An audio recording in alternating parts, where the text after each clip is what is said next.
ஆனால் மரியாதைக்குரிய ஏஆர் ரஹ்மான் அவர்கள் ஒரு நல்ல வேர்ல்டு கிளாஸ் ஸ்டூடியோ ஒன்று ரெட் ஹில்ஸ் பக்கத்தில் திறந்திருக்கிறார். அந்த ஸ்டூடியோ உலகத்தரம் வாய்ந்த ஸ்டூடியோ. அந்த ஸ்டூடியோவில் அனைத்து வசதிகளும் இருக்கிறது.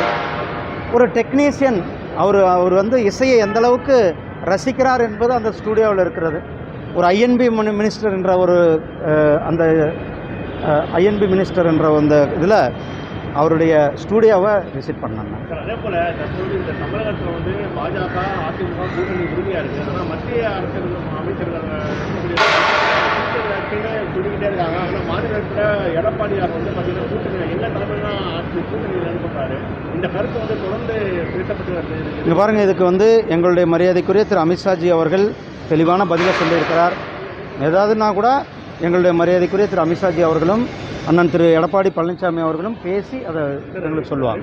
விஜய் வந்து பாஜக வந்து கொள்கை எதுன்னு சொல்லியிருக்காரு. ஆனால் தற்போது வரையும் கூட அவர் வந்து தங்களுடைய கூட்டணி வரக்கூடிய வேலையில் பாஜக பேசிக்கிறாங்க. இன்னும் கூட ராமகிருஷ்ணன் சொல்லியிருக்காரு விஜய் வந்து அந்த கூட்டணிக்கு வரணும். இது குறித்து ஏன்னா நம்மளுடைய கட்சியில் ஒவ்வொருவருக்கும் ஒவ்வொரு கருத்துக்கள் இருக்கிறது. அவர்களுடைய கருத்துக்களை சொல்லுகிறார்கள்.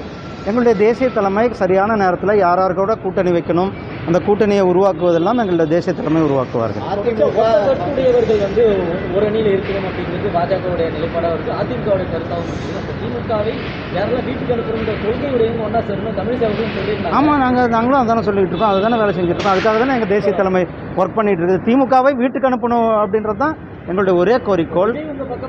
அண்ணா அது வந்து எல்லாமே கூட்டல் பெருக்கல் கணக்கு தானே. அதெல்லாம் கூட்டணி நேரத்தில் யாருடைய பலம் யார் என்ன எல்லாமே 1-1-2 அல்லது எல்லா கட்சிகளும் இணைகிறது தானே. ஏன்னா திமுக என்ற அரக்கனை தோற்கடிக்க வேண்டும். திமுக என்ற அந்த ஊழல் பெருச்சாலையை வீட்டுக்கு அனுப்ப வேண்டும். திமுக வந்து இந்த சட்டம் ஒழுங்கு இன்றைக்கு திமுகனுடைய லாக்அப் டெத்துகள் இது எல்லாமே வந்து நம்ம வீட்டுக்கு அனுப்பணும்னா அனைத்து ஒத்த கருத்து உள்ளவர்களை ஒருங்கிணைக்க வேண்டும் என்பது தான் எங்களுடைய